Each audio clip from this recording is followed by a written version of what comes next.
Who watched the Week 9 qualifiers? Huh? If not, hey, we're here to show you guys the most absolutely insane, mind-boggling performances from Week 9 of the Fortnite World Cup qualifiers. And if you already did, hey, we're here to show you the most absolutely insane, mind-boggling performances so you could just relive them again and again and again, because I'm telling you, they're just that good.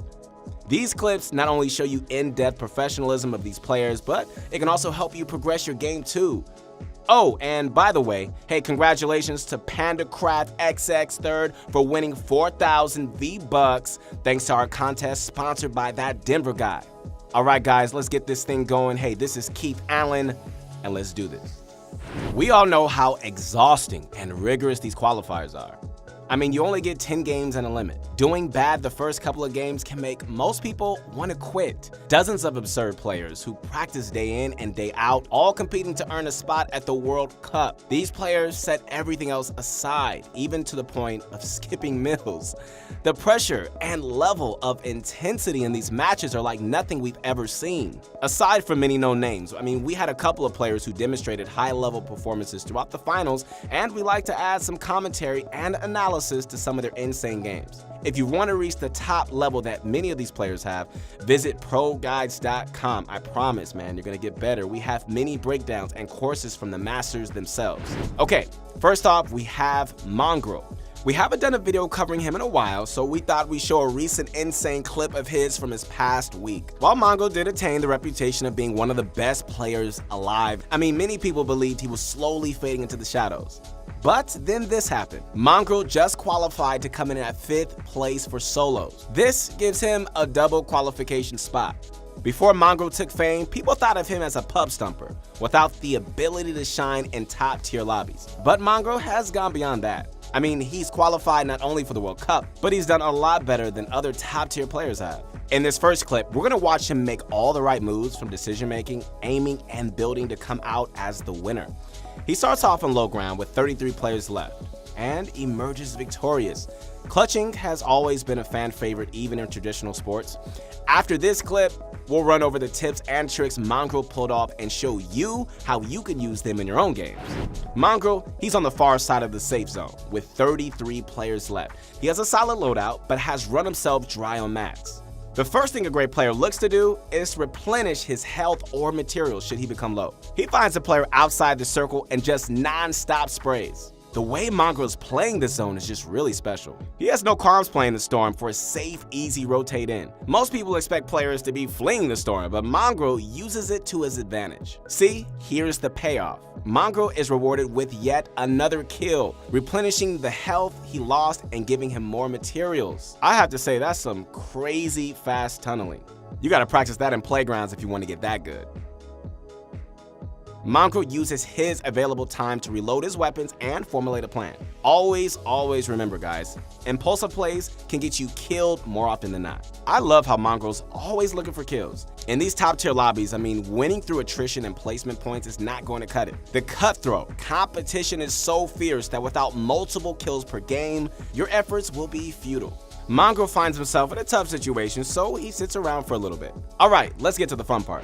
Mongrel easily puts all the basics we need to learn into action by taking advantage of players on low health. And just like that, he claims kill number 6. With the middle ground, a decent amount of mats, and a good loadout, Mongrel is a predator looking for his next victim.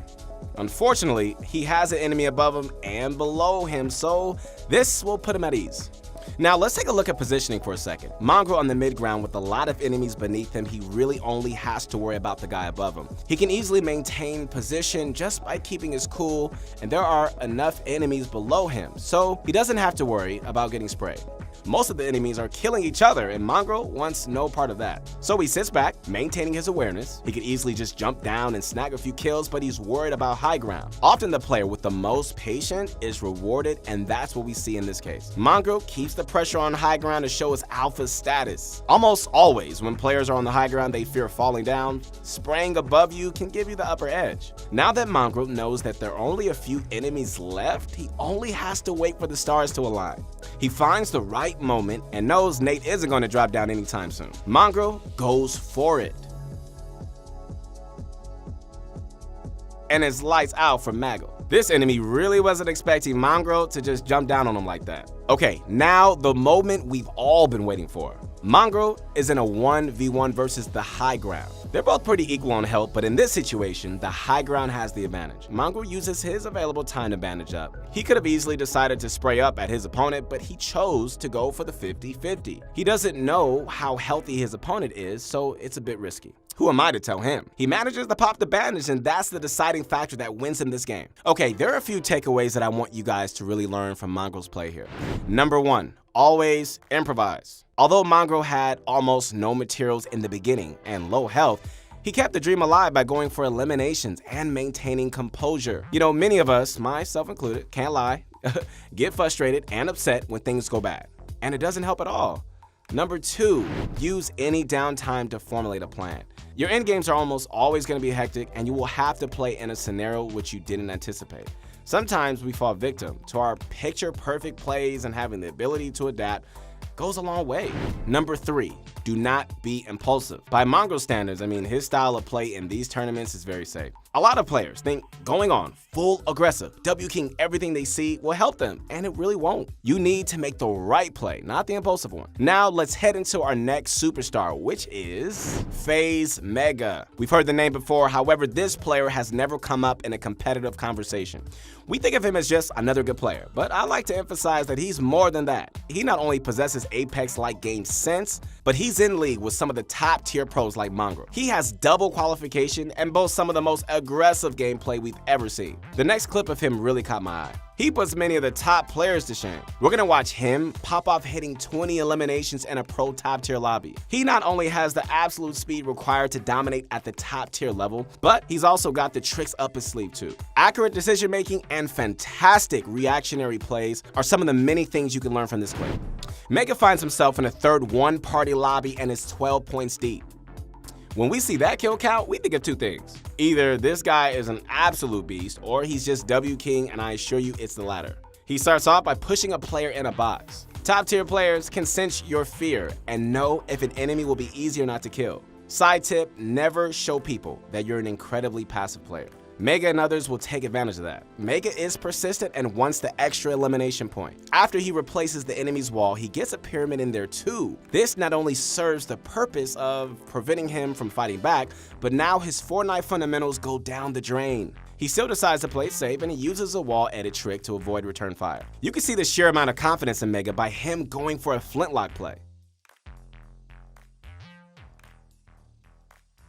One quality that I see that really stands out is his ability to reset edits very quickly. This is really important, especially when your enemy knows what he's doing. You have mere milliseconds in between shots to reset your wall or ramp before the shots connect. We've talked about how the scroll wheel edit reset is insane. If you don't know how to do it, check out our previous video on the top 5 best Fortnite settings here. One particular quality which I've noticed a lot of these pros have is that they are usually the last one to rotate in. I mean, the way Mega is playing the circle is really special. He only has to look forward. He uses his launch pad to get great positioning, and he makes sure to double up in a box. The reason this method is so effective is that if somebody takes your wall, you can always expand into your secondary box. Now, Mega's push here is debatable, but who am I to tell him that? He's a pure killing machine. Now this is music to Mega's ears. He hears a third party arriving. He knows if he doesn't push, he'll die a slow and painful death. He picks up the kill, and here comes the third party. Mega realizes the walls aren't his, so traps are a no-go. He sees the enemy trying to break out and secures kill number 16. Hey guys, realizing when to push and when not to push are the hallmark of a really good player. Now for this next part, Mega sits around a little bit, so let's cut to the good stuff. Mega makes a tough call here. I mean, he can't just push anybody because everyone is waiting for the first person to strike. Mega tries rotating in and is caught off guard. This is where he can easily die and lose it all. But as I've mentioned time and time again, hey, good players don't lose or give up hope under pressure. They know how much money is on the line and they got the goal to win. Mega edits down on an enemy and finishes him with an insane flick. I don't know how he pulled that off. Guess this is why he's qualified twice. Fortunately enough, he has downtime. He's deciding what to do next. 2 enemies are lurking above him, and he's forced into another fight. He takes it quite easily, because whose game is he trying to ruin? Mega notices everybody's above, and the circle is rotating downhill. He creeps down and is the first one to rotate in. He hears his enemy shadow bomb down and locks onto him like a laser. finishes them off and securing the game. The enemy was low and in the shadow bomb form. I mean, there was nothing you can do. What we love about Fortnite is that it's a game that revolves around decision making. An open sandbox game like Fortnite has endless possibilities. Now, on the bright side, we have a few things you could take away from Mega's play here. So a few things stood out to me in this match. Number 1, zone awareness. His awareness of the zone and how to play out close quarter fights is incredible. I mean, people are bound to make mistakes, and if you have all the moves up your sleeve as Mega does, you'll always emerge victoriously no matter what. Number 2, W King late game made easy. He seems to know how to make W King in late game safe. Unlike many players who discourage it, it seems to work out for him. Number 3, stay calm and don't break under pressure. When Mega got blasted to 7 HP, he didn't give up, but instead kept fighting. Often we give up. We either have low HP, a bad loadout, or are just put in a tough situation. We've seen time and time again, pro players pull off crazy stunts in seemingly impossible scenarios. Hey, just because your situation looks bad, it doesn't mean it's so bad. Stay confident no matter what, and you will start winning games. Hey guys, once again, this is Keith Allen. Hope you enjoyed the video. Connect with me when you get a chance on my Instagram, because we have a lot more stuff coming out. Stay tuned.